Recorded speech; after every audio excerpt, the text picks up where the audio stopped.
ஒரு சின்ன பையன் என்னை தேடிட்டு ஓடி வந்தான். ஒரு கதை சொல்லுங்கன்னா, சொந்தமாக எதுவும் தெரியாதே என்ன, உங்களுக்கு சொந்தமாக எதுவும் தெரியாதுன்னு எனக்கும் தெரியும் அப்படின்னா. இந்த பையன் அடிக்கடி என்கிட்ட வந்து கதை கேட்குறவன், அதனால் என்னோட ரகசியம்லாம் அவனுக்கு அத்துப்படி. அதனால தான் அவ்வளவு தெளிவாக அடித்து விட்றான். சரி, இப்போ என்ன செய்யலாம்னு, பழைய கதை ஏதாவது ஒன்று சொல்லுங்களேன்னா. உனக்கு கிருஷ்ணதேவராயரை தெரியுமான்னு. அவர்கிட்ட நேரில் பழக்கம் இல்லை, ஆனால் அவரை பற்றி புஸ்தகத்தில் படிச்சிருக்கேன்னா. சரி, இவன்கிட்ட மேற்கொண்டு பேச்சு கொடுத்தா நம்மளை ஒரு மாதிரி ஆக்கி விடுவான் அப்படிங்கிறத யூகம் பண்ணிட்டு அவனை உட்கார வச்சு கடைசி வரைக்கும் குறுக்க பேசக்கூடாது அப்படின்னு ஒரு கண்டிஷனையும் போட்டுட்டு அந்த கதையை சொன்னேன். ஒரு சமயம் கிருஷ்ணதேவராயர் சமஸ்தானத்துக்கு ஒரு பெரிய வித்வான் வந்து சேர்ந்தாராம். என்னோட போட்டி போடுறதுக்கு இந்த ஊரில் யாராவது இருக்கீங்களா அப்படின்னு சவால் விட்டாராம். அந்த ஊரில் இருந்த பெரிய பெரிய வித்வான்லாம் இது ஏதுடா வம்பா போச்சுன்னு நினைக்க ஆரம்பிச்சிட்டாங்க. யாரும் அந்த ஆளோட போட்டி போடுறதுக்கு தயாராக இல்லை. எல்லாரும் நடுங்கிக்கிட்டு இருக்கிறாங்க. அந்த நேரத்தில் ஒருத்தன் மட்டும் தைரியமாக முன்னுக்கு வந்தான். அது யாருன்னா தெனாலிராமன். அந்த சமஸ்தானத்தில் விகட கவி அவன். என்ன அனுப்புங்க போட்டிக்கு, நான் ஜெயிச்சு காட்டுறேன்னா. உனக்கு அவ்வளவு தைரியம் இருக்குதா அப்படின்னு கேட்டாங்க. தைரியம் மட்டும்தான் என்கிட்ட இருக்குது, ஆனால் தைரியம் இருந்தால் அதிர்ஷ்டம் தேடிட்டு வருங்கிறது எனக்கு தெரியும் அப்படின்னா. அடுத்த நாள் போட்டி ஆரம்பமாச்சு. அந்த பெரிய வித்வான் வந்து நின்னார். தெனாலிராமன் எதிரில் வந்து நின்னான். அந்த வித்வான் ஒரு விரலை காட்டினார். தெனாலிராமன் பதிலுக்கு 2 விரலை காட்டினான். வித்வான் 3 விரலை காட்டினார். இவன் உடனே 4 விரலை காட்டினான். உடனே 5 விரலை காட்டினார் அவர். தெனாலிராமன் உடனே தன்னுடைய கை முஷ்டியை காட்டினான், கையை மூடி காட்டினான். அவ்வளோதான். அந்த பெரிய வித்வான் கிருஷ்ணதேவராயர் காலில் விழுந்தார். நான் தோத்துட்டேன், என் தோல்வியை ஒத்துக்கிறேன் அப்படின்னு சொல்லிவிட்டார். கிருஷ்ணதேவராயர் அவரை தனியாக அழைச்சிட்டு போய் என்ன நடந்ததுன்னு விசாரித்தார். அந்த வித்வான் விளக்கம் கொடுத்தார். ஆண்டவன் ஒருவன் தான் உண்டுங்கிறத விளக்கிறதுக்காக நான் ஒரு விரலை காட்டினேன். அப்படி இல்லை, சக்தியை சேர்த்தா சக்தி சிவன் 2 பேர் உண்டுன்னு உங்கள் வித்வான் 2 விரலை காட்டினார். மூர்த்திகள் 3 பேருங்கிறதுக்காக நான் 3 விரலை காட்டினேன். வேதங்கள் 4ன்னு சொல்லி ஒரு 4 விரலை காட்டினார். பஞ்சபூதங்கள் 5ன்னு நான் 5 விரலை காட்டினேன். அதையெல்லாம் அடக்கி ஆளணும்னு சொல்லி அவர் கையை மூடி உறுதியாக காட்டினார். அடடா, உங்கள் வித்வானுக்கு எப்பேற்பட்ட அறிவு, அவர் தான் ஜெயிச்சார், நான் தோத்துட்டேன் அப்படின்னார் அவர். அப்படி சொல்லிவிட்டு அவர் போயிட்டார். அதுக்கப்புறம் தெனாலிராமனை கூப்பிட்டு என்னப்பா நடந்தது அப்படின்னு கேட்டாராம். அதுக்கு தெனாலிராமன் விளக்கம் கொடுத்துருக்குறான். அவன் முதல்ல என்னை கொன்னுடுவேன்னு அந்த வித்வான் ஒரு விரலை காட்டினான். உடனே ஒரு 2 கண்ணையும் தோண்டி போடுவேங்கிறதுக்காக நான் 2 விரலை காட்டினேன். உனக்கு நாமம் போட்டுருவேன்னு சொல்லி 3 விரலை காட்டினான். அதை அழிச்சிருவேன்னு 4 விரலை காட்டினேன். உன்னை அரைஞ்சிருவேன்னு அவன் 5 விரலை காட்டினான். நான் உங்களை குத்தி போடுவேன்னு சொல்லி கையை மூடி காட்டினேன் அப்படின்னா. இப்போ பாருங்க, ஜெயிச்சது யார்? தைரியம் மட்டும் இருந்துட்டா அதிர்ஷ்டம் தானாக தேடி வருங்கிறது எவ்வளவு உண்மையாக போச்சு. அதனால் நாம் எப்பவும் தைரியமாக இருக்கணும்னு சொல்லிவிட்டு என் எதிரில் கதை கேட்டுட்டு உட்காந்துருந்த சின்ன பையனை பார்த்தேன். அவன் என்னை நிமிர்ந்து பார்த்தான். அவன் தன்னோட கை கால் 2ஐயும் ஒரு மாதிரியாக என் முன்னால் தூக்கி 20 விரலை காட்டினான். எனக்கு ஒன்றும் புரியல. இதுக்கு என்னப்பா அர்த்தம்னு கேட்டேன். இதே கதையை இதுக்கு முன்னாடி என்கிட்ட 20 தடவை நீங்கள் சொல்லியிருக்கீங்கன்னு அர்த்தம் அப்படின்னா. ஒருத்தர் வேகமாக நடந்து போகிறார். கடைத்தெருவில் ஒரு ஸ்வீட்டு கடையை பார்க்குறார். உடனே சடன் பிரேக் போட்டது மாதிரி நிற்கிறார். ஒரு ஸ்வீட் வாங்கி சாப்பிட்லாமேன்னு மனசு சொல்லுது. டாக்டர் வேணாம்னு சொல்லியிருக்கிறார், உடம்புக்கு ஒத்துக்காது, அதனால் அது வேணாம்னு சொல்லுது அறிவு. இவர் மனசு சொல்கிறத கேட்கல, அறிவு சொல்கிறபடி கேட்குறார். அதனால் மறுபடியும் வேகமாக அங்கேருந்து நடந்து போயிடுறார். அவர் நல்ல மனுஷன். மனுஷனுக்கு அறிவும் இருக்குது, உணர்ச்சியும் இருக்குது. எதுக்கு எடுத்தாலும் உணர்ச்சி வசப்பட்டுக்கிட்டு இருக்கக்கூடாது, அறிவு வசத்தில் நாம் இருக்கணும். அப்போ தான் நாம் நல்லபடியாக வாழ முடியும். இல்லைன்னா அவஸ்தை தான். மகாபாரதத்தில் சந்தனுன்னு சொல்லி ஒரு அரசன் வர்றான். அவன் ஒரு சமயம் அறிவு வசப்படாமல் உணர்ச்சி வசப்படுறான். அதாவது ஒரு நாள் கங்கை கரையில் ஒரு அழகான பொண்ணை பார்க்குறான். இவனுடைய மனசு அவகிட்ட போயிடுது. அவளை வந்து கல்யாணம் பண்ணிக்கிறதுக்கு ஆசைப்படுறான். அந்த பொண்ணு சரின்னு சம்மதிக்கிறா. ஆனால் ஒரு நிபந்தனை போடுறா. அந்த நிபந்தனைக்கு சம்மதம்னு சொன்னாதான் உன்னை கல்யாணம் பண்ணிக்குவேன்னு சொல்கிறா. சரி, அவள் போட்ட நிபந்தனை என்ன தெரியுமா? இது மாதிரி, நான் உங்கள் மனசு புண்படுற மாதிரி எந்த காரியம் பண்ணாலும் நீங்கள் என்ன ஏன்னு கேட்கக்கூடாது, நான் செய்கிற காரியத்தை தடுக்கவும் கூடாது. அப்படி நீங்கள் செஞ்சால் அடுத்த கணமே நான் உங்களை பிரிஞ்சு போயிடுவேன். இதுதான் அந்த பொண்ணு போட்ட நிபந்தனை. சந்தன அரசன் இந்த நிபந்தனையை வந்து ஒத்துக்கலாமா? இதை அறிவுபூர்வமாக யோசிச்சிருந்தா இதுக்கு கட்டுப்பட்டுருக்க மாட்டான். இந்த நிபந்தனைக்கு நான் சம்மதிக்க மாட்டேன்னு தான் சொல்லியிருக்கணும். ஆனால் அவன் அந்த நேரத்தில் உணர்ச்சி வசத்தில் இருந்தான். அதனால் நீ என்ன சொன்னாலும் சரின்னு ஒத்துக்கிட்டான். அவள் கல்யாணம் பண்ணிக்கிட்டான். இதனால் என்ன ஆச்சு? 7 பச்சை இளம் குழந்தைகளை பிறந்த உடனே அவள் கங்கையில் தூக்கி எறிஞ்சி கொல்லக்கூடிய கோர காட்சியை இவன் ஒன்று பின்னாடி ஒன்றா பார்க்க வேண்டியதாக போச்சு. கடைசியில் 8வது குழந்தை பிறந்ததுன்னு தான் அவனுடைய அறிவு மேலோங்குது. அந்த கொடிய செயலை தடுத்து நிறுத்துறான். அந்த 8வது குழந்தை தான் பின்னாடி பீஷ்மர் ஆகிறார்.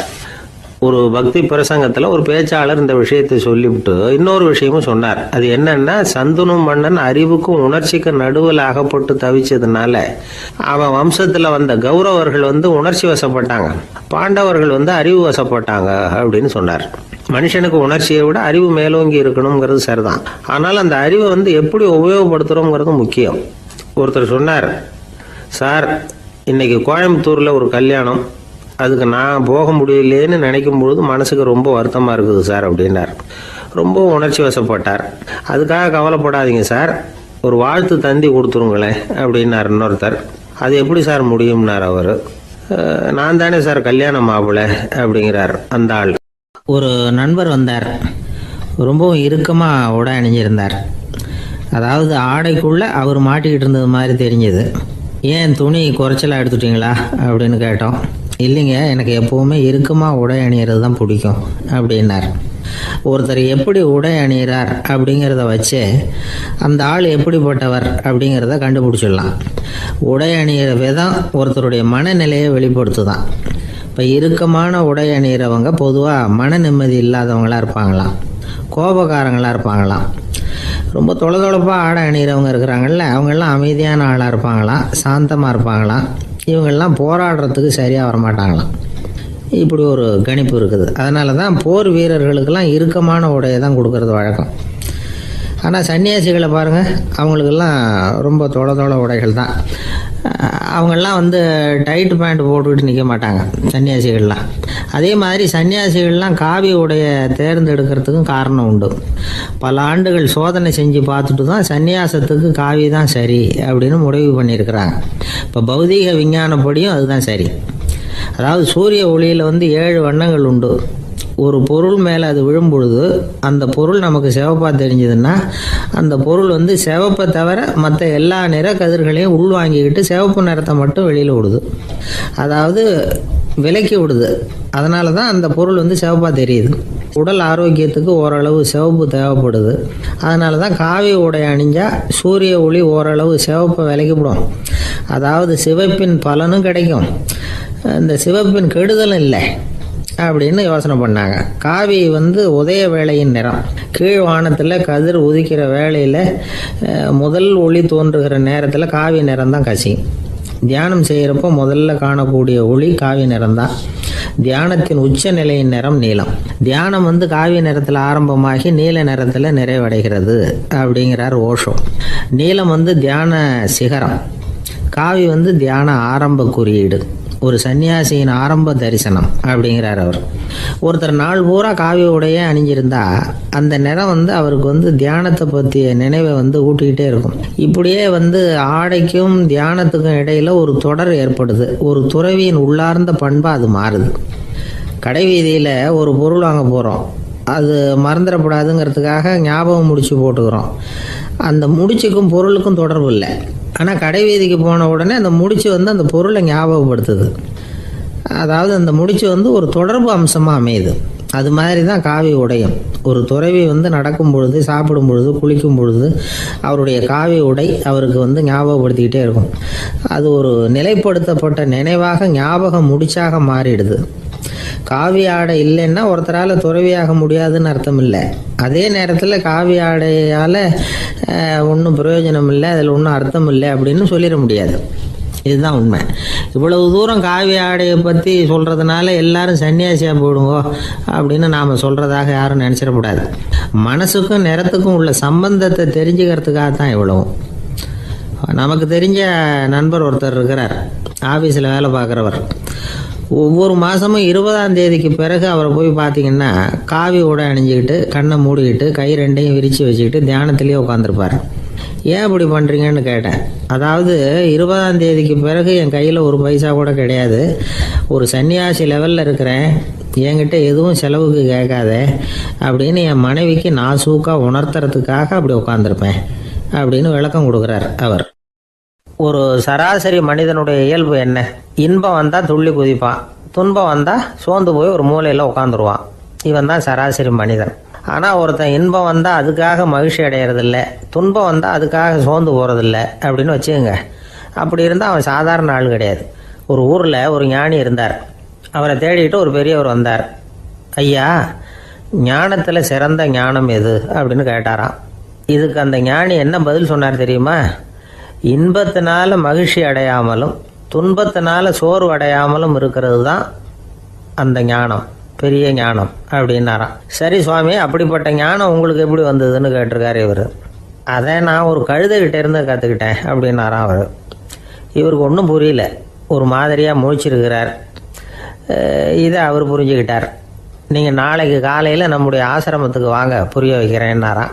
சரின்னு அவர் போயிட்டார். மறுநாள் காலையில் ஆசிரமத்துக்கு வந்து சேர்ந்தார். ஞானி அவரை கூப்பிட்டு உட்கார வச்சார். வாங்க, வந்து இப்படி உட்காருங்க, கொஞ்சம் நேரத்தில் இந்த வழியாக ஒரு கழுதை போகும், அதை கவனித்து பாருங்கன்னாராம்.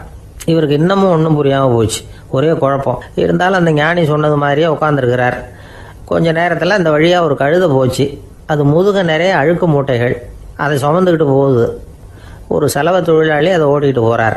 கொஞ்சம் தூரத்தில் ஒரு ஆறு இருக்குது. அங்கே போய் துணியெல்லாம் சுத்தப்படுத்திக்கிட்டு சாயந்தரமாக திரும்பி இந்த வழியாகவே வருவாங்க. ஞானி சொன்னது மாதிரியே இந்த பெரியவர் அழுக்கு மூட்டையை சுமந்துக்கிட்டு போகிற அந்த கழுதையை கவனித்தார். கழுதை போயிட்டுது. அதுக்கப்புறம் ஞானியை திரும்பி பார்த்தார். இப்போ அந்த ஞானி சொன்னார், சாயந்தரம் வரைக்கும் நீங்கள் இங்கேயே இருக்கணும்னார். அதே மாதிரி இவர் இருந்தார். சாயந்தரமாக அந்த ஞானி சொன்னார், ஐயா, இப்போ கொஞ்ச நேரத்தில் அந்த கழுதை இந்த வழியாக திரும்பி வரும், அதையும் கவனித்து பாருங்கன்னார். இவரும் கவனித்து பார்க்குறார். கழுதை வந்தது. அது முதுகில் சலவை செய்யப்பட்ட துணி மூட்டை, அது பாட்டுக்கு சுமந்துக்கிட்டு போய்கிட்டு இருக்குது. பெரியவருக்கு ஒன்றும் புரியல, பொறுமை இழந்துட்டார். சரி சுவாமி, இந்த கழுதைக்கும் உங்கள் ஞானத்துக்கும் என்ன சம்பந்தம் அப்படின்னார். இப்போ அந்த ஞானி விளக்கினார். ஐயா, இந்த கழுதை இதே மாதிரி தினமும் காலையில் அழுக்கு மூட்டைகளை சுமந்துக்கிட்டு ஆற்றுக்கு போகுது, மாலையில் வெண்மையான சுத்தமான துணிகளை சுமந்துக்கிட்டு திரும்பி ஊருக்கு போகுது. காலையில் இது போகும் பொழுது முதுகில் அழுக்கு மூட்டைகளை சுமந்துக்கிட்டு போகிறோமேங்கிற வருத்தமும் அதுக்கு கிடையாது. சாயந்தரம் திரும்பி வரும்பொழுது சுத்தமான துணிகளை சுமந்துக்கிட்டு வர்றோமேங்கிற மகிழ்ச்சியும் அதுக்கு இல்லை. இதை பார்த்து தான் நானும் அது மாதிரி ஞானத்தை கற்றுக்கிட்டேன் அப்படின்னாராம். அதனால் யார் கற்றுக் கொடுக்குறாங்க அப்படிங்கிறத விட எதை கற்றுக்கிறோம் அப்படிங்கிறது தான் முக்கியம். ஒரு சினிமா பார்க்குறோம், ஒரு அருவி கொட்டுறது மாதிரி காட்சி வருது, தண்ணீர் வழியுது. படம் முடிஞ்சதும் பார்த்தீங்கன்னா அந்த திரை என்ன நனைஞ்சு போயா இருக்கும். ஒரு தீப்பிடிச்சு எரியிற காட்சியே சினிமாவில் பார்க்குறீங்க, காட்சி முடிஞ்சதும் அந்த வெண் திரையே கருகி போயா இருக்கும். படத்தில் வர்ற தண்ணீரும் நெருப்பும் அந்த திரையை பாதிக்கிறது இல்லை. நாம் அந்த திரை மாதிரி இருக்கிறதுக்கு கற்றுக்கணுமா. அந்த பக்குவம் வந்துவிட்டதுன்னா இன்பமும் துன்பமும் நம்ம எதுவும் செய்யாது. ஒரு சினிமாவை பார்க்குற வரைக்கும் சிரிக்கலாம், அழலாம். பார்த்துட்டு வெளியில் வரும்பொழுது அழுதுகிட்டே வரக்கூடாது. ஒருத்தர் வந்தார், அப்படி படம் முடிஞ்சு வெளியில் வரும்பொழுது அருவி மாதிரி கண்ணீர் சிந்திக்கிட்டே வரார். ஏன் சார், படம் அவ்வளவு சோகமா அப்படின்னு கேட்டார். இன்னொருத்தர், இல்லை சார், கூட்டம் ரொம்ப குறைச்சல் சார், மொத்தம் படம் பார்க்க வந்தவங்களே 15 பேர் தான் சார் அப்படின்னார் கண்ணீரை தொடச்சிக்கிட்டே. அதுக்கு நீங்கள் ஏன் சார் அழறீங்கன்னு கேட்டார் அவர். இந்த படத்தோட தயாரிப்பாளரே நான் தான் சார் அப்படின்னாரா இவர். ஒரு நீதிமன்றம், அங்கே ஒரு கொலை வழக்கு சம்பந்தமாக விசாரணை நடந்துக்கிட்டு இருக்குது. அந்த வழக்கறிஞர் ரொம்ப தீவிரமாக வாதாடிக்கிட்டு இருக்கிறார். தன்னுடைய கட்சிக்காரர் நிரபராதிங்கிறது அவருக்கு நல்லா தெரியும். அதனால தான் அவர் சார்பாக வாதாடுறதுக்கே ஒத்துக்கிட்டார். அப்படி அவர் மும்முரமாக வாதாடிக்கிட்டு இருக்கிற சமயத்தில் அவசரமாக தந்தி ஒன்று சேர்ந்தது. அதை வாங்கி படித்து பார்த்தார். அதுக்கப்புறம் அதை மடித்து தன்னுடைய கோட்டு பையில் வச்சுக்கிட்டு தொடர்ந்து வாதாட ஆரம்பிச்சிட்டார். பேசி முடித்தார். அதுக்கப்புறம் அங்கே கோர்ட்டில் இருந்த சக வக்கீல்கள் அவர்கிட்ட வந்தாங்க. தந்தி ஒன்று வந்ததே, என்ன விஷயம் அப்படின்னு விசாரித்தாங்களாம். அப்போ அவர் சொல்லியிருக்கிறார், ஊரில் சிகிச்சைக்காக போயிருந்த என்னுடைய மனைவி இறந்து போனதாக தந்தி வந்திருக்குது அப்படின்னாராம். மற்ற வக்கீல்களுக்கு அதிர்ச்சி. என்னங்க இது, மனைவி இறந்ததை விட கேஸு முக்கியமாக உங்களுக்கு அப்படின்னு கேட்டிருக்கிறாங்க. இறந்து போன என் மனைவி மறுபடியும் திரும்பி வர போகிறதில்ல, ஆனால் என்னுடைய கட்சிக்காரர் ஒரு கொலை வழக்கில் மாட்டிக்கிட்டார், அவரும் நிரபராதி, அவர் உசுரை நான் காப்பாற்ற வேணாமா, இதுதான் என்னுடைய கடமை அப்படின்னாராம். இப்படி இவர் சொன்னதும் எல்லாரும் அப்படியே திகைச்சு போய் நின்றுட்டாங்களாம். சரி, கடமைக்கு முக்கியத்துவம் கொடுத்த அந்த வழக்கறிஞர் யார் தெரியுமா? அவர் தான் இரும்பு மனிதர் சர்தார் வல்லபாய் பட்டேல். குஜராத் மாநிலத்தில் 1875 அக்டோபர் 31 அன்றைக்கு ஜாவேரி பாய் அப்படிங்கிறவருக்கு 4வது பிள்ளையா அவர் பிறந்தாராம். இந்த ஜாவேரி பாய் யார் தெரியுமா? ஜான்சி ராணி லட்சுமி பாய் போர் படையில் ஒரு வீரராக பணிபுரிஞ்சவர். இளம் வயசில் வல்லபாய் படையில் ரொம்ப சிரமப்பட்டு படிச்சிருக்கார். விடாமுயற்சி வெற்றியை கொடுத்தது. கல்லூரியிலையும் காலடி வச்சார். அதுக்கப்புறம் வக்கீல் பட்டத்தையும் வாங்கினார். பிரிட்டிஷ் ஆட்சி நடந்துக்கிட்டு இருந்த சமயம் குஜராத்தை சேர்ந்த பர்டோலி தாலுக்காவில் விவசாயிகள் மேலே அரசாங்கம் திடீர்னு நில வரியை வசதி விட்டு தான். ஏழை விவசாயிகள் ரொம்ப கஷ்டப்பட்டுருக்காங்க. அரசாங்கம் வரி செலுத்தாத விவசாயிகளின் நிலங்களையெல்லாம் ஜப்தி செஞ்சுதான். அரசாங்கத்தை எதிர்க்கிறவங்களையெல்லாம் கைது பண்ணி சிறையில் அடைச்சுட்டாங்களாம். சில பேர் வீடு வாசல் ஆடு மாட்டையெல்லாம் விற்று கூட வரி கட்ட வேண்டிய நிலைமைக்கு ஆளாயிட்டாங்க. வழக்கறிஞர் வல்லபாய் படேல் நில வரியை உடனே ரத்து பண்ணணும் அப்படின்னு பம்பாய் கவர்னருக்கு ஒரு கடிதம் எழுதினார். எந்த பலனும் இல்லை. உடனே எல்லா விவசாயிகளையும் அணி திரட்டினார். அதுக்கு தானே தலைமை தாங்கினார். சத்தியாகிரகம் நடத்தினார். அந்த பகுதியில் எந்த வேலையும் நடக்கலை. வேறு வழி இல்லை. ஆட்சியாளர்கள் உடனே வரியை ரத்து பண்ணாங்க. சிறையில் இருந்தவங்களெல்லாம் வெளில விட்டாங்க. 1928 ஆகஸ்ட் 6 சர்க்காருக்கும் விவசாயிகளுக்கும் இடையில் ஒரு உடன்பாடு ஏற்பட்டது. அதுக்கப்புறம் தான் நிலைமை சரியாக போச்சான். வல்லபாய் படேலின் பொது சேவையை பாராட்டின பொதுமக்கள் அவருக்கு சர்தார் அப்படிங்கிற பட்டத்தை கொடுத்தாங்களாம். சர்தார்னா தலைவர் அல்லது தளபதின்னு அர்த்தம். இரும்பு மனிதர்னு இவருக்கு பேர். இருந்தாலும் நகைச்சுவை உணர்வும் இவருக்கு நிறைய உண்டு. ஒரு தடவை ஒரு பத்திரிகை நிருபர் வந்திருக்கார். சர்தார் பட்டேல்கிட்ட அவருக்கு பிடிச்ச பண்பாடு கலாச்சாரம் எது அப்படின்னு கேட்கணும்னு ஆசை. அதனால் அவரை பார்த்து கேட்டாராம், ஏங்க உங்களுக்கு பிடிச்ச கல்ச்சர் எது அப்படின்னு கேட்டிருக்கார். இதுக்கு சர்தார் பட்டேல் சொன்ன பதில் என்ன தெரியுமா? எனக்கு பிடிச்ச கல்ச்சர் அக்ரிகல்ச்சர் அப்படின்னாராம். ஒரு நண்பர் சினிமா படம் தயாரிக்கிறவர், அவர்கிட்ட ஒரு நாள் பேசிக்கிட்டு இருந்தேன்.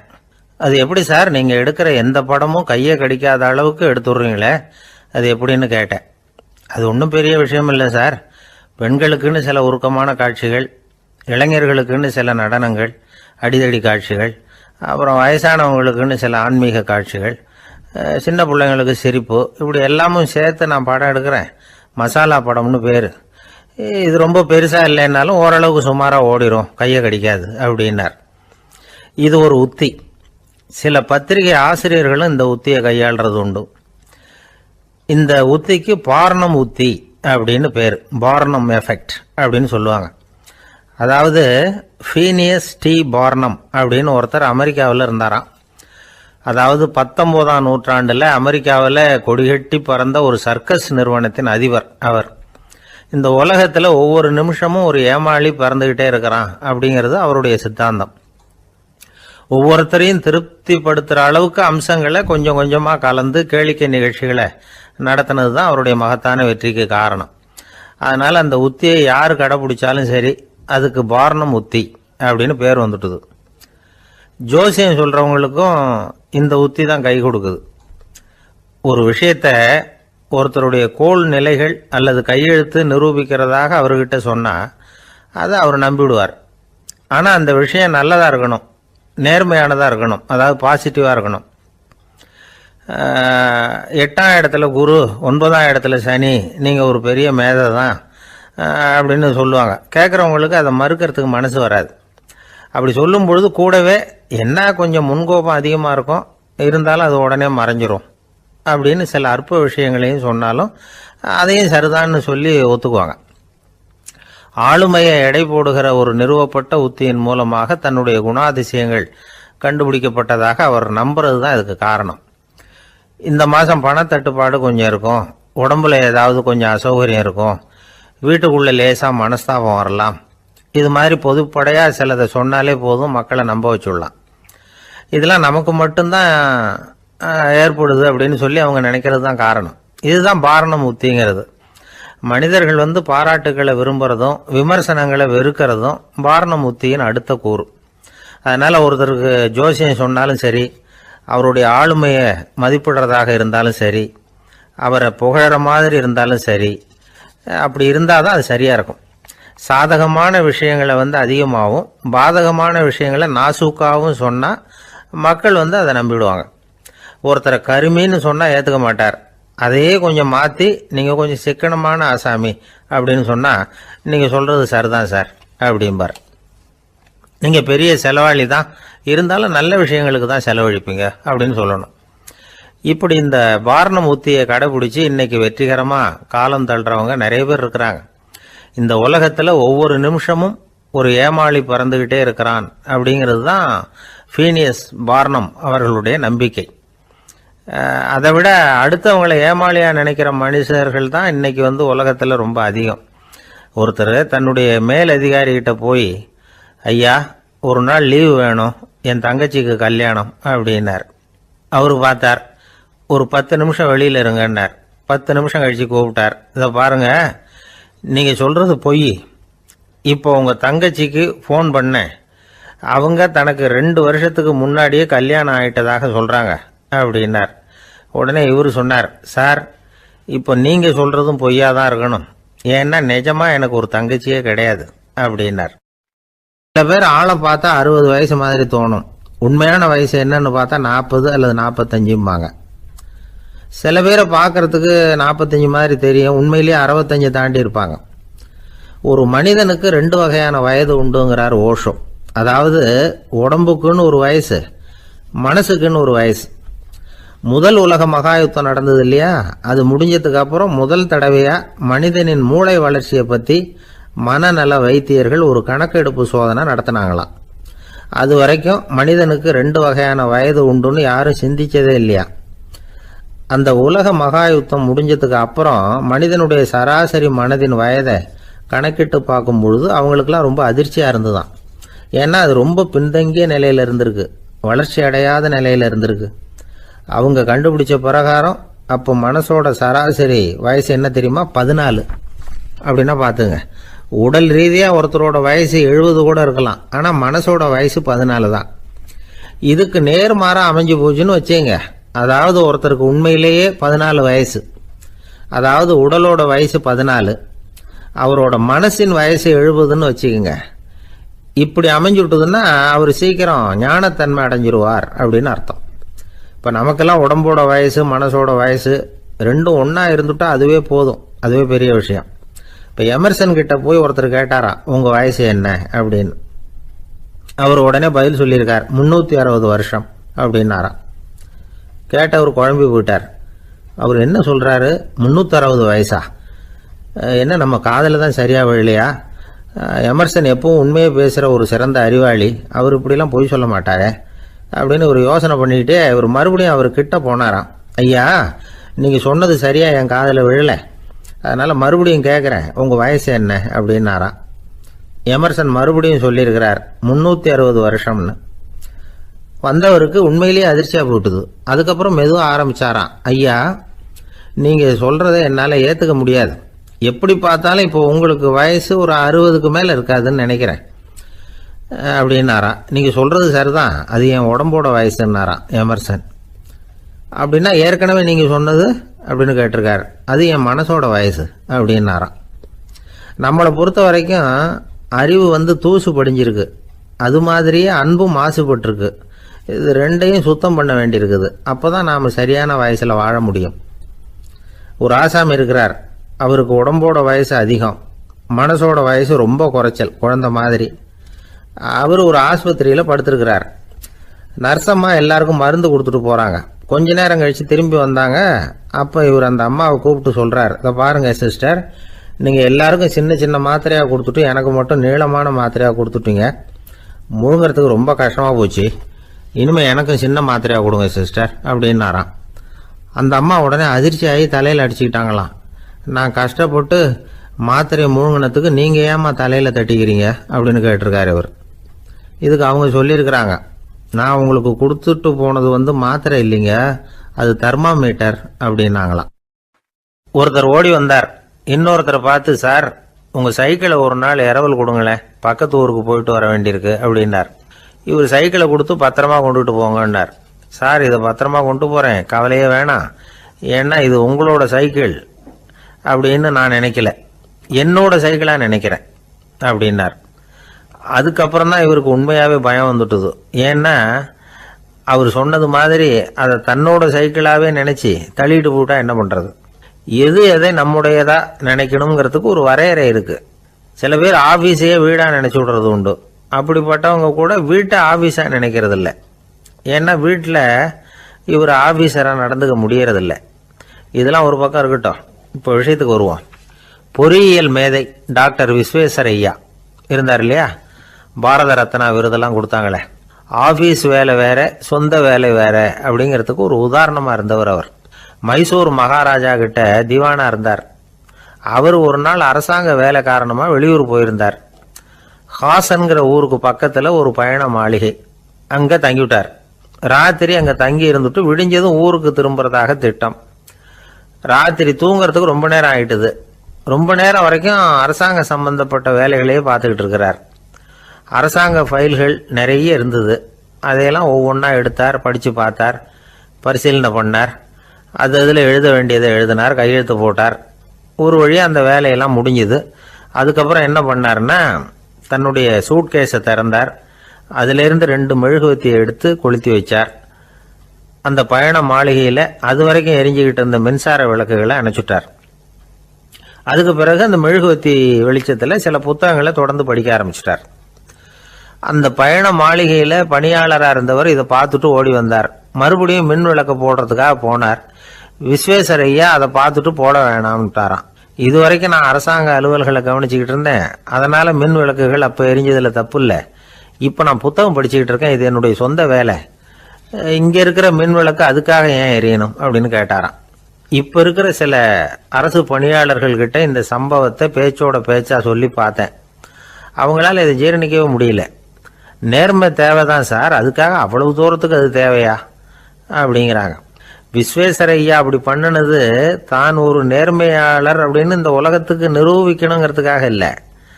தான் அப்படி நடந்து காட்டினா தன்னை சுற்றி இருக்கிறவங்களும் அதை கேள்விப்படுறவங்களும் முடிஞ்ச அளவுக்கு பொது வாழ்க்கையில், அரசு பணியில் நேர்மையை கடைபிடிக்க முயற்சி பண்ணலாமே அப்படிங்கிறதுக்காகத்தான். இப்போவும் சில பேர் இருக்கிறாங்க, இவங்க ஆஃபீஸ் வேற வீடு வேறன்னு நினைக்கிறது இல்லை, அவ்வளோ உரிமை. ஒருத்தர் அப்படிதான், அவருக்கு அவசரமாக 5000 ரூபா தேவைப்பட்டது. ஆஃபீஸு பணத்தை எடுத்துக்கிட்டார். அந்த நேரம் பார்த்து ஆடிட் வந்துட்டுது. ஆப்பிட்டுக்கிட்டார். விசாரணை நடக்குது. அவர் சொல்றார், சார் நான் நேரம் காலம் பார்க்காம ஆஃபீஸில் வேலை செய்வேன். ஏன்னா அதை என்னோட ஆஃபீஸாக நினைக்கிறேன். அவசரத்துக்கு அந்த பணத்தை எடுத்தேன், மறுபடியும் வச்சுடலாம்னு தான் இருந்தேன். அதுக்குள்ளே இப்படி ஆயிட்டுது. நீங்கள் என்ன நினைச்சாலும் சரி, நான் ஆஃபீஸ் வேற வீடு வேற அப்படின்னு நினைக்கிறது இல்லை, அது என்னோட சுபாவம் அப்படின்னார். விசாரணை பண்ணவர் தீர்ப்பு வழங்கினார். உங்கள் சுபாவத்துக்கு மதிப்பு கொடுத்து நானும் தீர்ப்பு வழங்குறேன்.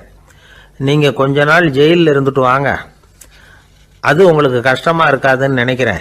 ஏன்னா அங்கே போனாலும் நீங்கள் உங்கள் சுபாவப்படி வீடு வேற ஜெயில் வேறன்னு நினைக்க மாட்டீங்க அப்படின்னாராம். ஒரு நண்பர் யாருக்கோ ஃபோன் பண்ணிட்டு இருந்தார். அவர் பேசி முடிச்சதும் நான் அவரை பார்த்து, இப்போ ஃபோன் பண்ணீங்களே அந்த ஃபோன் நம்பர் என்ன அப்படின்னு கேட்டேன். அவர் தலையை சொரிஞ்சுக்கிட்டார், ஞாபகம் வரலன்னார். சரி சார் அதை விடுங்க, உங்கள் மனைவி பேர் என்ன அப்படின்னு கேட்டேன். மாலதின்னார். என்ன சார் இது வேடிக்கை, கொஞ்ச நேரத்துக்கு முன்னாடி பேசின ஃபோன் நம்பர் மறந்து போச்சு. எப்போவோ கல்யாணம் பண்ணிக்கிட்ட மனைவி பேர் மறக்கலை, அதை கரெக்டாக சொல்லிவிட்டீங்களே அப்படின்னு கேட்டேன். அவர் என்ன ஒரு மாதிரியாக பார்த்தார். அவர் அப்படி என்னை பார்த்ததில் ஒன்றும் தப்பு இல்லை, ஏன்னா நாம் எல்லாருமே அப்படித்தானே. ஒரு குறிப்பிட்ட காரியத்துக்காக தொலைபேசியில் ஒருத்தட்ட பேசுகிறோம், அதுக்கப்புறம் அந்த எண் நமக்கு அனாவசியம், அதனால மறந்துடுறோம். இதுக்கு பேர் தான் தற்காலிக ஞாபகம். ஆனால் மனைவி பேரை மறந்துட முடியுமா? முடியாது. அது அவசியமான ஒன்று. அடிக்கடி அந்த பேரை உபயோகப்படுத்துகிறோம், அதனாலேயும் அது முக்கியங்கிறதுனாலேயும் அதை மறக்கிறது இல்லை. இதுக்கு பேர் நிரந்தர ஞாபகம். சரி, இந்த தற்காலிக ஞாபகம் நிரந்தர ஞாபகம் இது 2 ஞாபக அளவுகளையும் கட்டுப்படுத்துறது எது அப்படின்னா மூளைக்குள்ள நடக்கிற மின்சார நடவடிக்கைகள் தான். தற்காலிக ஞாபகம் ஒரு மின்னல் மாதிரி தோன்றி மறையுது. நிரந்தர ஞாபகம் ஒரு படிவம் போல மூளையில படிஞ்சுடுது. ஒரு சம்பவத்தின் பல பிரதிகள் மூளையில பல்வேறு பகுதிகளிலேயும் படியறதுனால ஒன்னு மறைஞ்சாலும் மறந்தாலும் இன்னொன்னு மறையறதில்லை. இப்படிப்பட்ட நிலைமையில தான் தொண்டையில இருக்கு, வாயில வரமாட்டேங்குது சார் அப்படிமா. ஒருத்தருக்கு எந்த துறையில ஆர்வமும் ஈடுபாடும் அதிகமோ அது சம்பந்தமான ஞாபக சக்தி அதிகமா இருக்கும். தொழிலை விரும்புகிற ஒரு டெலிபோன் ஆபரேட்டருக்கு எண்கள்லாம் நல்ல ஞாபகம் இருக்கும். அது மாதிரி கவிஞர்களுக்கு வார்த்தைகள் நல்லா ஞாபகத்தில் இருக்கும். இது ஒரு பக்கம் இருந்தாலும் ஒரு மூளை எண்களை விட எழுத்துக்களை விட படங்களை ரொம்ப சுலபமா ஞாபகத்தில் வச்சுக்குது. புரிஞ்சுக்கிற தன்மை, அனுபவம், புத்தி கூர்மை இது கூடி குறையிறத பொறுத்து ஞாபக சக்தியும் ஏறும் இறங்கும். இப்போ உதாரணத்துக்கு ஒரு பையனுக்கு படித்தது எதுவும் ஞாபகத்தில் இல்லைன்னா அவன் அதை சரியாக புரிஞ்சுக்கலன்னு அர்த்தம். இந்த மறதிங்கிறது எந்த சமயத்தில் ஒரு பிரச்சனை ஆகுது தெரியுமா? உங்களுக்கு வேண்டியப்பட்ட ஒருத்தரை ஞாயிற்றுக்கிழமை சாயந்தரம் சரியாக 5 மணிக்கு கடற்கரைக்கு வர சொல்லிவிட்டு அந்த நேரத்தை மறந்துவிட்டா அது பரவாயில்ல, வர சொன்னதையே மறந்துவிட்டாதான் நிலைமை மோசம்னு அர்த்தம். இப்படி இருந்தால் இது சிகிச்சை எடுத்துக்க வேண்டிய நிலைமைங்கிறத புரிஞ்சுக்கணும். ஆமாம், இதுக்கும் மருந்து இருக்கு. ஆனால் மூளை குறிப்பிட்ட அளவுக்கும் கீழே இயங்குறப்போவோ இன்னொன்று சொல்லுவாங்க, இந்த நியூரோ டிரான்ஸ்மிட்டர் அப்படின்னு சொல்லுவாங்க. அப்படிங்கிற மூளை ரசாயனம் ரொம்பவும் குறைஞ்சி போகிறப்போ மட்டும்தான் உபயோகப்படும். டாக்டர் என்ன சொல்கிறாங்க தெரியுமா? மூளையை பொறுத்த வரைக்கும் அதில் ஞாபக சக்தி அதிகமாக உள்ள மூளை, மறதி உள்ள மூளை அப்படின்னு ஒன்றும் கிடையாது அப்படிங்கிறாங்க. நினைவு வச்சுக்கிறதுக்கு பயிற்சி அளிக்கப்பட்ட மூளை, பயிற்சியற்ற மூளை அப்படின்னு வேணும்னா சொல்லலாம் அப்படின்னு சொல்கிறாங்க. அதனால நம்ம ஞாபக சக்திங்கிறது நம்ம கிட்ட இருக்கிற பயிற்சி, முயற்சி இதை பொறுத்து தான் அமையும். ஒருத்தர் ஒரு பென்சிலை எங்கேயோ வச்சுக்கிட்டு தேடிக்கிட்டு இருந்தார். அப்புறம் என்னமோ தீவிரமா யோசனை பண்ணி அதை ஞாபகப்படுத்தி பார்த்துக்கிட்டு இருந்தாராம். எதிரில் உட்காந்துருந்தவர் சொன்னார், பென்சிலை தானே தேடிக்கிட்டு இருக்கீங்க, அது உங்க வலது காதில் இருக்குது சார் அப்படின்னாராம் அவரு. இதுக்கு அவரு சொல்லியிருக்காரு, பென்சிலை வலது காதில் தான் வச்சிருக்கேங்கிறது எனக்கு நல்லா ஞாபகம் இருக்கு, ஆனா எது வலது காதுங்கிறது தான் மறந்து போச்சு அப்படின்னாராம். அவர் அதை தான் யோசிச்சுட்டு இருந்திருக்கிறார்.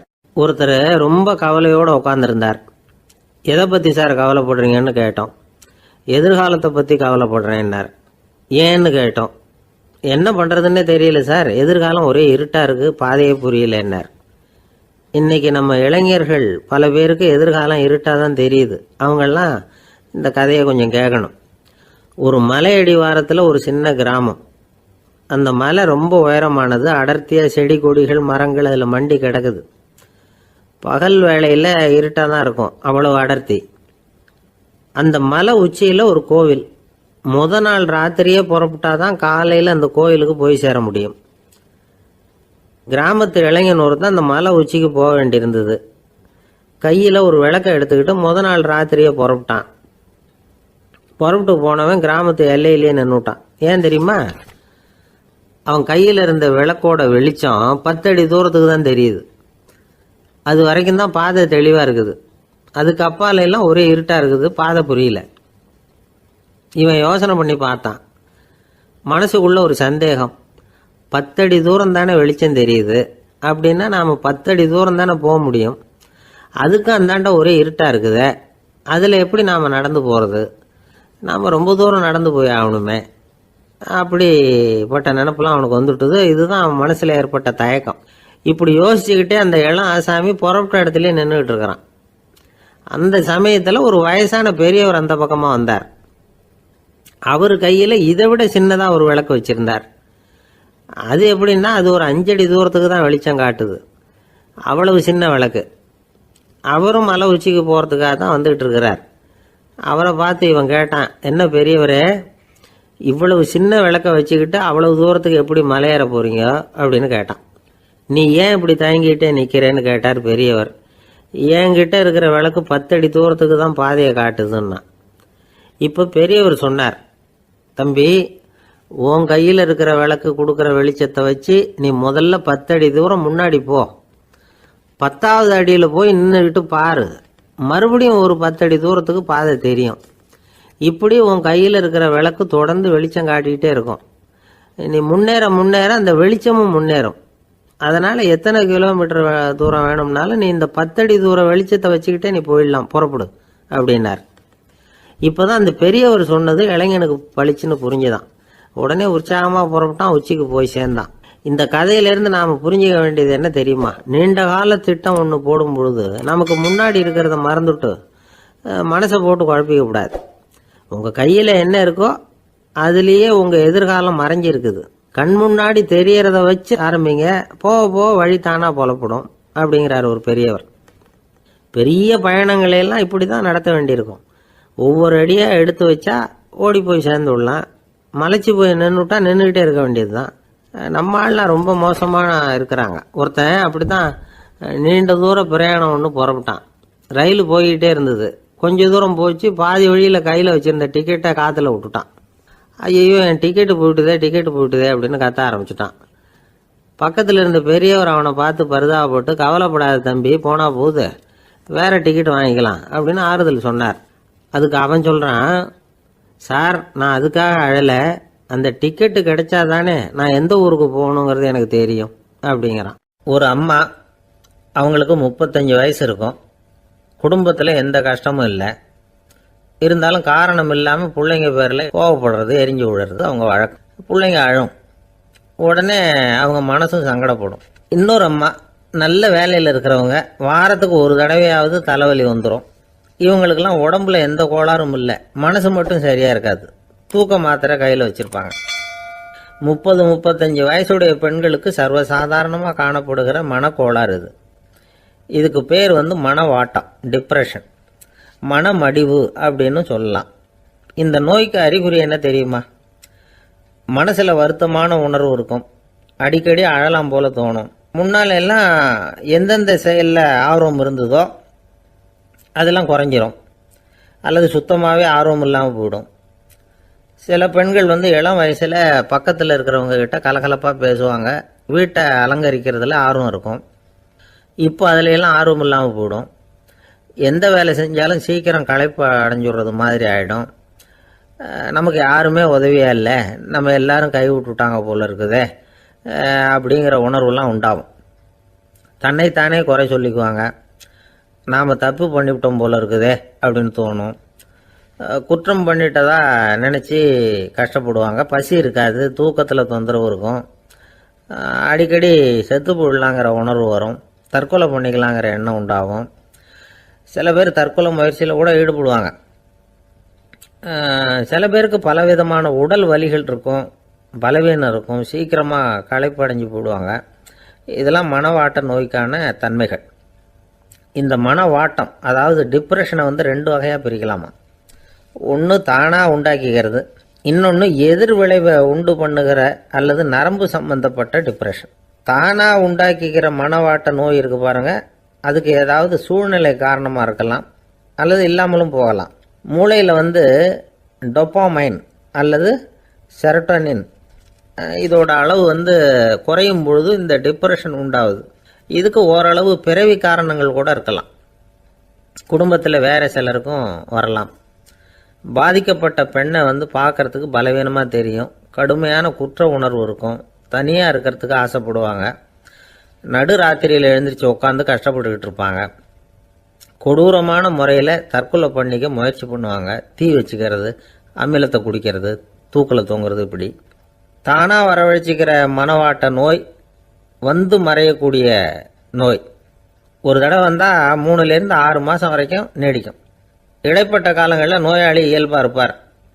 எதிர் விளைவை உண்டு பண்ணுகிற அல்லது நரம்பு சம்பந்தப்பட்ட மனவாட்ட நோய் எப்படின்னா, கணவன் மனைவி, மாமியார் மருமகள், இப்படிப்பட்ட உறவு முறை பிரச்சனைகள், தோல்விகள், எரிச்சல்கள், ஆபீஸ் பிரச்சனை, இப்படிப்பட்ட சூழ்நிலையால் உண்டாகிறது.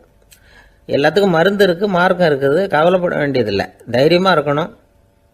உளவியல் மருத்துவம் இதுக்கு ரொம்ப உபயோகமாக இருக்கும். சில பெண்களை பாருங்கள், அவங்க எதுக்கும் அலட்டிக்கிறது இல்லை. ஒரு அம்மா அப்படி தான் தன்னுடைய கணவனை அழைச்சிக்கிட்டு ஒரு மனநோய் மருத்துவர்கிட்ட வந்தாங்க. டாக்டர், எங்கள் வீட்டுக்காரர் திடீர்னு ஒரு மாதிரி ஆயிட்டார், வித்தியாசமாக நடந்துகிறார். எப்படின்னா, இவர் தன்னையே ஒரு ஒட்டடை பூச்சியாக நினச்சிக்கிட்டு இருக்கிறார். அப்படி நினச்சிக்கிட்டு தன்னுடைய தலையாலேயே வீட்டில் உள்ள ஒட்டடையெல்லாம் தொடச்சிக்கிட்டு இருக்கிறார் அப்படின்னாங்க.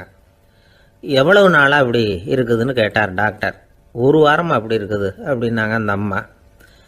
அப்படின்னா முன்னாடியே ஏன் அழைச்சிட்டு வரல அப்படின்னு கேட்டார் டாக்டர். வீடு பூரா சுத்தமாகட்டுமேனு பார்த்துக்கிட்டு இருந்தேன் டாக்டர் அப்படின்னாங்களாம் அந்த அம்மா.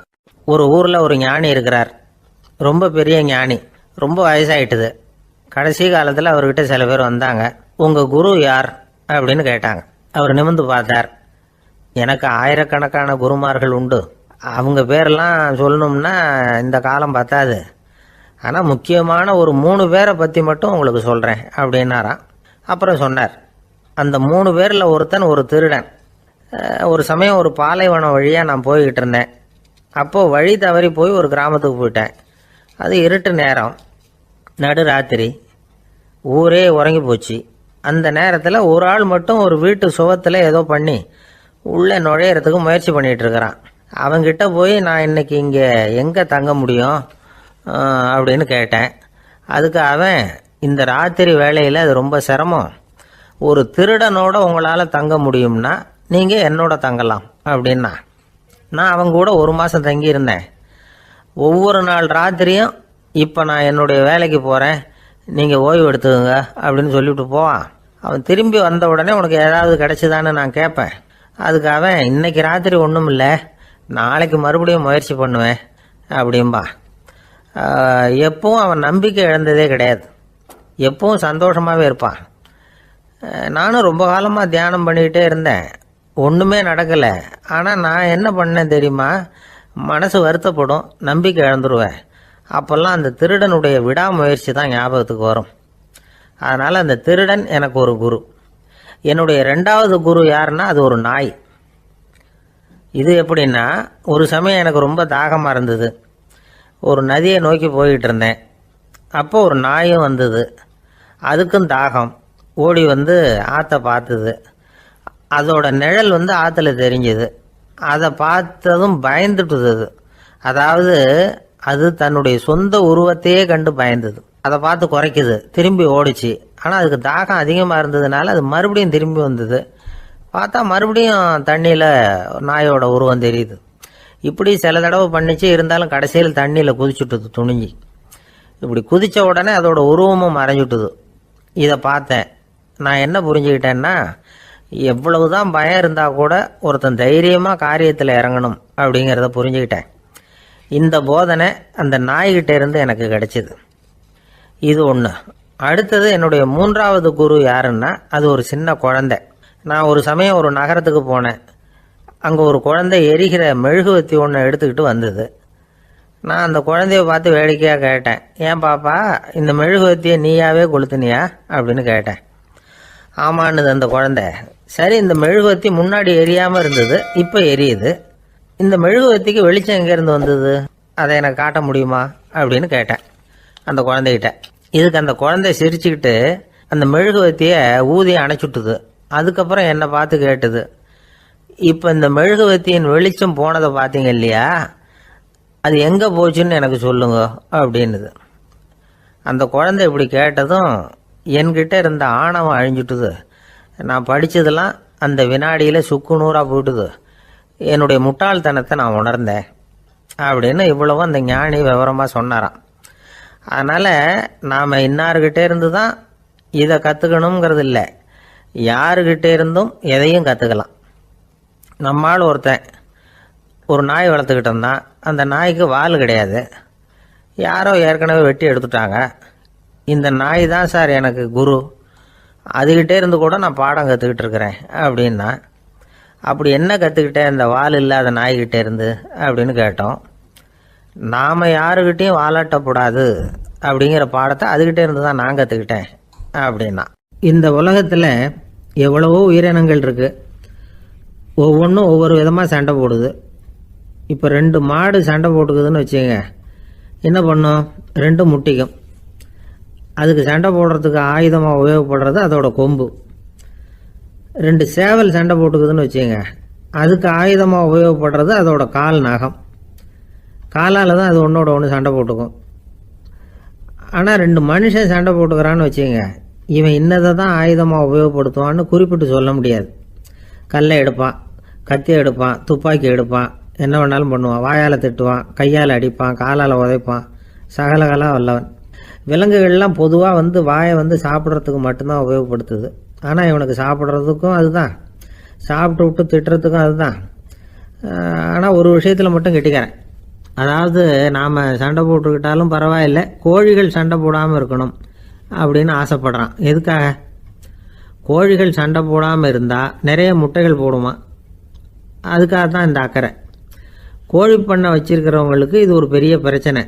அதாவது பண்ணையில் இருக்கிற கோழிகளுக்குள்ளே அடிக்கடி சண்டை வந்துடும், அதனால் முட்டை உற்பத்தி குறைஞ்சிரும்.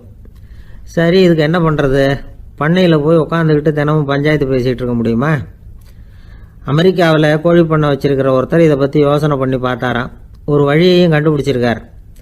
கோழிக்கெல்லாம் மூக்கு கண்ணாடி மாட்டி விட்டுட்டோம்னா அது சண்டை போடுற குணம் குறைஞ்சிரும், முட்டை அதிகமாகிடும். அந்த கண்ணாடியில் உள்ள லென்ஸு சிவப்பு நிறத்தில் இருக்கணும், அவ்வளவுதான் அப்படின்னு அவர் கண்டுபிடிச்சாராம். இது ஏற்கனவே நடைமுறையில் கண்டுபிடிக்கப்பட்ட ஒரு விஷயம். ஆனால் எல்லா கோழிக்கும் சிவப்பு மூக்கு கண்ணாடி எப்படி மாட்டி விடுறது? அப்படியே மாட்டி விட்டாலும் அது நழுவாமல் இருக்கணுமே. இப்போ நாமெல்லாம் நடு வரலால் மூக்கு கண்ணாடி நடுவில் தொட்டு அப்படி ஸ்டைலாக சரி பண்ணிக்கிறோம். அது மாதிரி கோழி எப்படி சரி பண்ணிக்கும்? இதுதான் பிரச்சனை. இதுக்கு அவர் என்ன வழி கண்டுபிடிச்சாருன்னா, கோழிக்கெல்லாம் மூக்கு கண்ணாடிக்கு பதிலாக விழியொட்டு வில்லைகள், கான்டாக்ட் லென்ஸ், அதை பொருத்தி விட்டா என்ன அப்படின்னு யோசனை பண்ணார். அதே மாதிரி பண்ணார். அதே மாதிரி செஞ்சு பார்த்தார், வெற்றி. அதுக்கப்புறம் கோழியெல்லாம் சண்டை போட்டுக்கலையாம், சமாதான பிரியர்கள் ஆகிட்டு தான். கோழிகளுக்கு இயல்பாகவே சண்டை போடுற குணம் உண்டு. ஆனால் அதோட கண்ணுக்கு பார்க்குற பொருள்லாம் ரோஜா நிறத்துலையோ அல்லது இன்னும் சொல்ல போனால் அழுத்தமான சிவப்பு நிறத்துலையோ தெரிஞ்சதுன்னா சண்டை போடுற குணம் குறைஞ்சிருதான். அந்த சமயத்தில் அது அதிகமாகவும் முட்டையிட ஆரம்பிச்சுடுதான். அதே நேரத்தில் இறை எடுக்கிறத கூட குறைச்சிக்குதான். இது ஏன் இப்படி பண்ணுதுங்கிறது விஞ்ஞானிகளுக்கு இன்னமும் புரியலையா. எப்படியோ அமெரிக்க கோழிகள்லாம் கான்டாக்ட் லென்ஸ் பொருத்திக்க ஆரம்பித்தாச்சு. கோழி கழுத்தை பிடிச்சிக்கிட்டு ஒரு சில வினாடிகளில் அதை பொருத்தி விட்றாங்களாம். கோழியோட ஆயுள் பூரா அது அப்படியே இருக்குமா. பண்ணையில் முட்டை உற்பத்தி குறைஞ்சா இது மாதிரி விஞ்ஞானபூர்வமாக பரிகாரம் தேடுறது தான் நல்லது. நமக்கு வேண்டியப்பட்ட ஒருத்தர், அவர் ஒரு கோழி பண்ணை வச்சுருந்தார். அந்த பண்ணையில் பாதி கோழி திடீர்னு செத்து போச்சு. உடனே ஒரு கால்நடை மருத்துவர்கிட்ட போக வேண்டியது தானே. அங்கே போகல. உள்ளூரில் மந்திரம் பண்ணிகிட்டு இருந்த ஒரு சாமியார்கிட்ட போனார். அவர் காலில் விழுந்தார். சாமி, என் பண்ணையில் பாதி கோழி செத்து போட்டுதுன்னார். சாமியார் யோசனை பண்ணார். சரி, பண்ணையில் வாசப்படி கிழக்கு பக்கமாக வச்சுருக்கியா மேற்கு பக்கமாக வச்சுருக்கியான்னு கேட்டார். கிழக்கு பக்கமாக இருக்குன்னார் அவர். அதுதான் தப்பு, மேற்கு பக்கமாக அதை மாற்று, சரியாக போடும்னாராம். அதே போல் இவர் போய் மாற்றிவிட்டார். அப்பவும் பாதி செத்து போச்சு. மறுபடியும் சொன்னார், சாமி மறுபடியும் பாதி கோழி செத்து போட்டுதேன்னார். சரி, கூரை எப்படி போட்டிருக்க, ஓடு போட்டிருக்கியா இல்லை கீத்து போட்டிருக்கியான்னார். ஓடு போட்டிருக்கேன்னாராம் அவர். அதுதான் தப்பு, கீத்து போட்டுரும், சரியாக போடும்னாராம். சரின்னு போய் அதையும் மாற்றி பார்த்தார். மறுபடியும் போயிட்டுது, கோழி செத்து போச்சு. வந்தார். மறுபடியும் பாதி செத்து போச்சு சாமின்னு வந்தார். இவரும் யோசனையை மாற்றி மாற்றி சொல்லிகிட்டே இருக்கிறார். இப்படி அவரும் மாற்றி மாற்றி பார்த்தார். 6வது தடவையாக அவரை தேடிட்டு வந்தார். அந்த சமயத்தில் இவர் ரொம்ப தீவிரமாக யோசனை பண்ணி பார்த்துட்டு, அது சரிப்பா, நீயும் என்கிட்ட சளைக்காமல் வந்துக்கிட்டு இருக்கிற, நானும் யோசனை சொல்லிகிட்டு இருக்கேன். இப்போவும் உங்ககிட்ட சொல்கிறதுக்கு என்கிட்ட யோசனை நிறையா இருக்குது. ஆனால் சோதிக்கிறதுக்கு உங்ககிட்ட கோழி இல்லையே, என்ன பண்ணுறது அப்படின்னாராம் இவர். ஒரு ஊரில் ஒரு பெரிய ஞானி இருந்தார். அவர் படுக்கையில் இருந்தார். இன்னும் கொஞ்ச நேரம்தான் அவர் இந்த உலகத்தில் இருக்க போகிறார். அவரை சுற்றி ஏகப்பட்ட கூட்டம். ஏற்கனவே அவருடைய உபதேசங்களை கேட்டவங்க பல பேர் அவரை சுற்றி நிற்கிறாங்க. அந்த ஞானி மெதுவாக கண்ணை திறந்து பார்க்குறார். எல்லாரும் அவருடைய கடைசி வார்த்தையை கேட்கறதுக்காக அவளோட காத்துக்கிட்டு இருக்கிறாங்க. அந்த ஞானி மெதுவாக பேச ஆரம்பித்தார். நான் என்னுடைய வாழ்நாள் பூராவும் உங்களுக்கு நிறைய போதனைகள் சொல்லிக்கிட்டு இருக்கிறேன். பேரானந்தம், மகிழ்ச்சி, தியானத்தன்மை, இதை பற்றியெல்லாம் சொல்லியிருக்கிறேன். இப்போ நான் வேற ஒரு கரைக்கு போய்கிட்டு இருக்கிறேன். நான் இனிமேல் இந்த கரையில் இருக்க மாட்டேன். நீங்கள் நான் சொன்னதையெல்லாம் கேட்டீங்க, ஆனால் எதையும் நீங்கள் நடைமுறைப்படுத்தி பார்க்கல. எல்லாம் கேட்டதோடு சரி, அதோடு விட்டுவிட்டீங்க. அப்புறம் அதை தள்ளி போட்டுக்கிட்டே வந்துட்டீங்க. மேலும் அதை தள்ளி போடுறதுல எந்த பிரயோஜனமும் கிடையாது. இப்போ நான் போய்கிட்டு இருக்கிறேன். உங்களில் யாராவது என்னோட வர்றதுக்கு தயாரா அப்படின்னு கேட்டார். அவ்வளவுதான். யாரும் வாயை திறக்கல. ஒரே மௌனம், சத்தமே இல்லை. ஒருத்தர் பார்த்துக்கிட்டே நிற்கிறாங்க. அந்த கூட்டத்தில் ஒரு ஆள் அந்த ஞானி கூடவே 40 வருஷத்துக்கு மேலே இருந்திருக்கிறான். அவனும் வாயை திறக்காமல் இன்னொருத்தன் முகத்தை பார்த்துக்கிட்டே நிற்கிறான். இந்த சமயத்தில் பின்னாடி நின்றுக்கிட்டு இருந்த ஒருத்தன் கையை தூக்கினான். ஞானி அவனை பார்த்தார். சரி, ஒருத்தனுக்காவது நம்மோட வர்றதுக்கு தைரியம் இருக்குது அப்படின்னு நினச்சார். ஆனால் அந்த ஆள் என்ன சொன்னான் தெரியுமா? ஐயா, நீங்கள் கேட்குறப்போ நான் உடனே எழுந்திருக்கல, கையை மட்டும்தான் தூக்கினேன். என்ன காரணம்னா, நான் எப்படி அடுத்த கரைக்கு சேர்றதுங்கிறது தெரிஞ்சுக்கிறதுக்காக தான். அந்த விவரத்தை மட்டும் இப்போ உங்ககிட்ட இருந்து நான் தெரிஞ்சுக்க ஆசைப்படுறேன். ஏன்னா இப்போ நான் உங்கள் கூட வர்றதுக்கு தயாராக இல்லை. எவ்வளவோ காரியங்களை நான் இன்னும் இங்கே முடிக்க வேண்டியிருக்குது. வீட்டுக்கு ஒரு விருந்தினர் வந்திருக்கிறார். என்னுடைய இளைய மகனுக்கு கல்யாணம் பண்ணி வைக்கணும். அதனால் இன்றைக்கி உங்கள் கூட வர முடியாது. அது மட்டும் இல்லை, இப்போ உங்கள் கூட அடுத்த கரைக்கு வந்தால் திரும்பி வர முடியாதுன்னு வேறு சொல்கிறீங்க. அதனால் இப்போ நான் வரல. இன்னொரு நாள் நிச்சயமாக நான் வர்றேங்க, உங்களை சந்திக்கிறேன். அதனால் இப்போ நீங்கள் இன்னொரு தடவை எங்களுக்கு விளக்கமாக சொல்லணும். ஏற்கனவே பல தடவை சொல்லியிருக்கிறீங்க. தயவு பண்ணி இப்போ ஒரு தடவை சொன்னீங்கன்னா சௌகரியமாக இருக்கும். அந்த அடுத்த கரையை அடையிறது எப்படி? இப்போ ஒரு தடவை அதை விளக்கமாக சொல்லிட்டிங்கன்னா நல்லா ஞாபகப்படுத்திக்குவேன். அது சரியான சமயம் வர்றப்போ இது எனக்கு உதவியாக இருக்கும் அப்படின்னு நானா. ஆனால் உண்மை என்ன தெரியுமா, அந்த சரியான சமயம் வரவே இல்லை அப்படிங்கிறது தான் உண்மை. இப்படி அந்த கதை முடியும். இந்த கதை அந்த ஒரு ஆளுக்கு மட்டும் இல்லை, கிட்டத்தட்ட எல்லாருக்குமே அது பொருந்தும் அப்படிங்கிறாங்க விவரம் தெரிஞ்சவங்க. எல்லாருமே அந்த சரியான தருணத்துக்காக தான் காத்துக்கிட்டு இருக்கிறாங்களாம். அதுக்காக ஜோசியம் பார்க்குறாங்க, கைரேகை பார்க்குறாங்க, நாளைக்கு என்ன நடக்குங்கிற ஆவலில் எல்லாரும் காத்துக்கிட்டு இருக்கிறாங்க. ஆனால் அந்த ஒரு நாள் ஒருபோதும் வரப்போகிறதில்ல. நீங்கள் தள்ளி போடுறதுக்காக பல அர்த்தமில்லாத காரணங்களை தேடுறீங்க அப்படிங்கிறார் ஒரு ஞானி. காத்திருக்கிறதுலேயே நம்ம காலம் ஓடி போயிடுது. ஏன்னா இன்னைக்கு நாம் சிந்திக்கிறது நாளைக்கு நாம் சிந்திக்கிறது இல்லை. ஒவ்வொரு நாளும் ஒவ்வொரு மாதிரி போயிடுது. நாளைக்கு மறுநாளை பற்றியே சிந்திக்கிறோம். இப்படியே அது பாட்டுக்கு போயிடும். கரையை தொட்டு பார்க்குறது எப்போ, இதுதான் கேள்வி. நமக்கு வேண்டியப்பட்ட ஒருத்தர் ஒரு ரயில்வே பிளாட்ஃபாரத்தில் நின்றுட்டு இருக்கிறார். அங்கே இருக்கிறவங்க கிட்ட கேட்குறாராம், விசாரிக்கிறார், ஏங்க கிழக்க போகிற ரயில் போயிட்டுதுங்களான்னாராம். போயிட்டுதுன்னு இருக்கிறாங்க. கொஞ்ச நேரம் கழிச்சு ஏங்க மேற்க போகிற ரயில் போயிட்டுதுங்களான்னு கேட்டிருக்காரு. போயிட்டுதுங்களான் இருக்காங்க. அப்புறம் கொஞ்ச நேரம் கழிச்சு மறுபடியும் ஏங்க 10:30 மணி வண்டி போயிட்டுதான்னு கேட்டிருக்காரு. தொடர்ந்து காலையிலேருந்து சாயந்தரம் வரைக்கும் இப்படி ஒரே இடத்துல நின்றுட்டு கேட்டுக்கிட்டே இருக்கிறார். இதை பார்த்துக்கிட்டு இருந்த ஒருத்தர் அவர்கிட்ட ஏங்க நீங்கள் எங்கே போகணும் அப்படின்னு கேட்டாராம். இவர் மெதுவாக சொன்னாராம், இந்த ரயில்வே லைனை தாண்டி அந்த பக்கம் போகணும் அப்படின்னாராம். ஆஃபீஸில் வேலை பார்க்குற ஒருத்தர் வந்தார். பேசாமல் ஒரு 10 நாள் லீவு போட்டுடலாமா பார்க்குறேன் அப்படின்னார். ஏன்னு கேட்டோம். என்னுடைய மேலதிகாரி ஒரு முசுடு சார், அவர்கிட்ட வேலை பார்க்குறது ரொம்ப கஷ்டமாக இருக்குது அப்படின்னார். ஆஃபீஸில் வேலை பார்க்குறவங்கெல்லாம் ஒரு விஷயத்தை நல்லா ஞாபகத்தில் வச்சுக்கணும். மேலதிகாரிங்கிறவர் ஒரு பெரிய மகான் இல்லை, அவரும் ஒரு மானிட பிறவி தான். சராசரி மனுஷனுக்குள்ள பலம் பலவீனம் ரெண்டும் அவருக்கும் உண்டு. அதனால் அவரை கொஞ்சம் அனுசரித்து போகிறதுக்கு பழகிறது தான் நல்லது. மேலதிகாரிகளில் பல வகை உண்டு. அதில் முக்கியமாக 3 வகை. அதில் ஒரு வகை எப்படி தெரியுமா, உங்களை ஒரு வேலை செய்கிற மெஷினாக மட்டுமே நினைக்கக்கூடிய வகை. இவங்கெல்லாம் எப்படின்னா, எங்கேயாவது வெளியூர் போயிருந்தா கூட அங்கேருந்து ஃபோன் பண்ணுவாங்க, அந்த வேலை என்னாச்சு, இந்த வேலை என்னாச்சு அப்படின்னு. இவங்களுக்கெல்லாம் உங்கள் நலனை பற்றியோ உங்கள் குடும்பத்தை பற்றியோ அக்கறை இருக்காது. நீங்கள் சொல்கிற யோசனை எதுவும் இவங்ககிட்ட எடுபடாது. கொடுத்த வேலையை பாரு, நீ எனக்கு புத்தி சொல்ல வேணாம் அப்படிம்பாங்க. இவங்களை அனுசரித்து போகிறதுக்கு ஒரே வழி, இவங்க எதை சொன்னாலும் சரின்னு சொல்லிவிட்டு வேலையை கவனிக்க வேண்டியது தான். இவங்ககிட்ட வேற எந்த கேள்வியும் கேட்டுக்கிட்டு இருக்கக்கூடாது. ஆமாம் சாமி போடுறது கௌரவ குறைச்சல் இல்லை, அது ஒரு அலுவலக சௌகரியம், அவ்வளவுதான். இன்னொரு வகையான மேலதிகாரிகள் எப்படி தெரியுமா, இவங்கெல்லாம் ஆஃபீஸ் வேலையை பற்றி அதிகமாக கவலைப்பட்டுக்கிட்டு இருக்க மாட்டாங்க. தங்களுடைய சொந்த இமேஜ் பாதிக்கப்படக்கூடாதுங்கிறதுலையே கவனமாக இருப்பாங்க. இவங்கெல்லாம் அடிக்கடி உங்கள் நலனை விசாரிப்பாங்க. அதே மாதிரி நீங்களும் அவரை விசாரிக்கணும்னு எதிர்பார்ப்பாங்க. இந்த ரக அதிகாரிகளுக்கெல்லாம் புது வருட வாழ்த்து அனுப்பலாம், பிறந்தநாள் வாழ்த்து அனுப்பலாம். அவருக்கு எங்கேயாவது ஒரு பாராட்டு விழா நடந்தால் முதல் வரிசையில் போய் உட்காந்து உங்கள் முகத்தை காட்டலாம். ஆஃபீஸ் வேலையை மட்டுமே பார்க்குற பணியாளர்கள் இது மாதிரி அதிகாரிகள்கிட்ட நல்ல பேர் வாங்க முடியாது. இன்னொரு வகையான மேலதிகாரிகள் உண்டு. அவங்க எப்படின்னா, ஆஃபீஸ் வேலையை பற்றியும் கவலைப்பட மாட்டாங்க, தனக்கு கீழே வேலை பார்க்குறவங்கள பற்றியும் கவலைப்பட மாட்டாங்க. எக்காரணம் கொண்டும் தன்னுடைய பொசிஷனுக்கு ஆபத்து வந்துடக்கூடாதுன்னே நினைக்கக்கூடியவங்க இவங்க. இவங்களால் கடுமையான வேலை செய்யவும் முடியாது, தீர்மானிக்கவும் முடியாது. எந்த முடிவையும் எடுக்காமல் அப்படியே தள்ளி போட்டுக்கிட்டே போயிடுவாங்க எல்லாத்தையும். இதனால் என்ன ஆகும்னா, இவருக்கு கீழே வேலை பார்க்குற உங்களுக்கு பொறுப்பு அதிகமாகிடும். இவங்ககிட்ட போய் பிரச்சனையை மட்டும் சொல்லி பிரயோஜனம் இல்லை, அதுக்கான முடிவுகளை நீங்களே சொல்லணும். அப்போ தான் இது மாதிரி அதிகாரிகள்கிட்ட நல்ல பேர் வாங்கலாம். அட்லீஸ்ட் கெட்ட பேர் வாங்காமலாவது காலம் தள்ளலாம். ஆஃபீஸில் வேலை பார்க்குறவங்க முக்கியமாக சில விஷயங்களை ஞாபகத்தில் வச்சுக்கணும். ஆஃபீஸில் நடக்கிற நல்லது கெட்டது எதுவாக இருந்தாலும் உடனடியாக மேலதிகாரிகிட்ட தெரிவிக்கிறது நல்லது. 3வது மனிதர் மூலமாக அதை அவர் தெரிஞ்சுக்கிறது அவ்வளவு நல்லதில்லை. எந்த மேலதிகாரியுமே தான் இந்த சர்பாஸ் செய்யப்படுறத விரும்புறதில்லை. அதனால் அவருக்கு தெரியாமல் மேலிடத்துக்கு மணி எழுதி போடக்கூடாது. அப்படி எழுதி போடுறவங்க சில பேர் இருக்கிறாங்க. நீங்களும் உங்கள் மேலதிகாரியும் தொழில் ரீதியாக ஒரே படிப்பு படித்தவராக இருக்கலாம். அப்படி இருந்ததுன்னா அட்ஜஸ்ட் பண்ணி போகிறது கொஞ்சம் கஷ்டம்தான். இதை மனசில் வச்சுக்கிட்டு நடந்துக்கணும். உங்களுக்கும் அவருக்கும் அபிப்பிராய பேதமா, அது அவருக்கும் உங்களுக்கும் உள்ள தனிப்பட்ட பிரச்சனை.